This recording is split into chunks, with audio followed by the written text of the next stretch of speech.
Hey everyone, we've got another heart today. This is number 617 in our collection.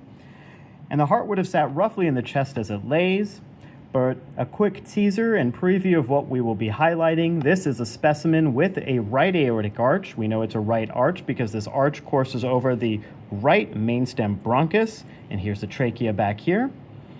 So we know it's a right arch, and this does have mirror image branching. Just to highlight the head and neck vessels real quick, here is the left brachiocephalic artery that gives rise to the left subclavian and the left carotid relatively quickly. But once again, here's the left brachiocephalic, here's the left subclavian, here's the left carotid, here is the right subclavian coming off next, and then last but not least, here is the right carotid arising from the right-sided aortic arch. But now that we've done our quick teaser, why don't we go ahead and take a look at the rest of the heart as well. And like I said, the heart would have sat roughly in the chest like this, with the anterior surface towards the screen, posterior towards the turntable, head or superior here, legs are inferior here, left over here, right over here. Now let's start off as we generally do, which is by trying to identify the right atrial appendage, which externally has a triangular, broad-based, or pyramidal atrial appendage. So let's go ahead and open up this atrial appendage, and immediately we find there's pectinate muscles that spill outside the confines of the appendage, consistent with a morphologic right atrium. Here we find the oval fossa, which is intact. There is no oval fossa atrial septal defect. We find the mouth of the coronary sinus back here, and we find that it is guarded by a Thebesian valve that has some fenestrations in it. Here is, in fact, the tendon of Totaro. And remember that the mouth of the coronary sinus, the tendon of Totaro, and the tricuspid valve form the triangle of Koch, and at the apex of this triangle is where we expect the atrioventricular node to sit. Let me go ahead and zoom in. So once again, here is the oval fossa, mouth of the coronary sinus, tendon of Totaro, and then the tricuspid valve here, triangle of Koch with the AV node. Then we find an atrioventricular valve with 3 leaflets, 1, 2, 3. This atrioventricular valve has direct connections to the ventricular septum, consistent with a morphologic tricuspid valve. The ventricle that it opens up into has coarse trabeculations and a septomarginal trabeculation, aka moderator band, all consistent with a morphologic right ventricle.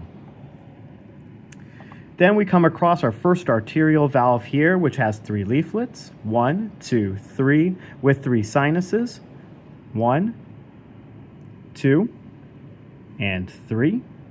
No coronary arteries arising from this, all consistent with a morphologic pulmonary valve. Note that this valve is entirely supported by muscle. There's no fibrous support here. And also note that the actual annulus, which is the boundary between the fibrous valvar leaflet and the underlying myocardium, isn't actually round or oval in shape, but it in fact is crown-shaped, as the half-circle fibrous valvar leaflets have these triangles of myocardium interposed in between them. But that doesn't mean that the round or oval annulus that we create by imaging isn't a helpful clinical tool. That's just to say that's not actually the true anatomic annulus. Here's the pulmonary trunk. It has been transected. Let's go ahead and take a look at the posterior aspect of this heart. And here's the posterior aspect of it.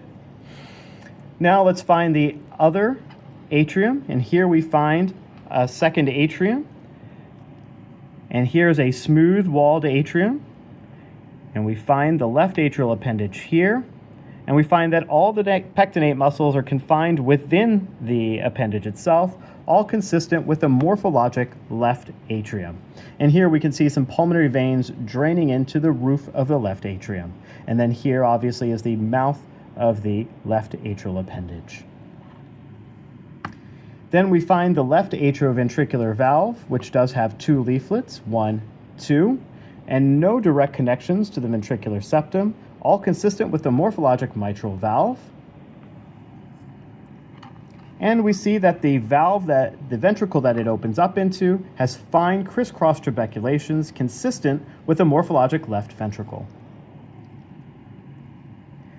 Now, when we go ahead and look at the second arterial valve here, there are 3 leaflets, 1, 2, 3, with 3 sinuses, 1, 2, 3.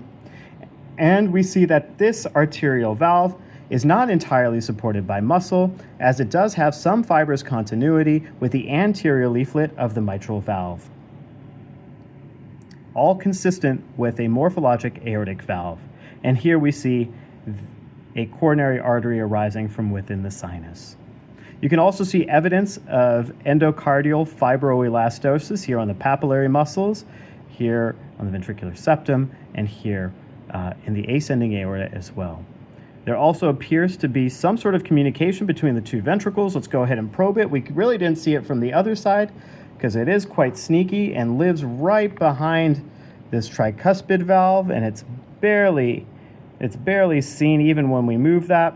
But there in fact appears to be a small inlet ventricular septal defect. There's no continuity between the tricuspid and mitral valves across this defect. Let's see if we can go ahead and take a look at it from the right again. Very difficult to see it from the right, but there it is right behind the tricuspid valve leaflet. So couldn't see it from the right side, but appreciated it from the left. So this heart has an inlet ventricular septal defect as well. And then here's the ascending aorta. And its main feature of this heart is that this is in fact a right aortic arch. The arch-sidedness is defined by which mainstem bronchus the arch courses over. And in this case, it is the right. And here is the ascending aorta. Here's the transverse arch, and here's the descending aorta. We'll look at the branching of these head and neck vessels from this arch, because I think that's the important thing to highlight here. And so we'll move this specimen down a little bit. So the first branch is here. And this is the left brachiocephalic that quickly then branches into the left subclavian and the left carotid. Then here is the right subclavian. And then last but not least, back here is the right carotid. So left brachiocephalic, right subclavian, and then right carotid. And you can see that this left brachiocephalic artery is somewhat short before it gives rise to the left subclavian and the left carotid. So here is a right arch with mirror image branching and an inlet ventricular septal defect that is quite small.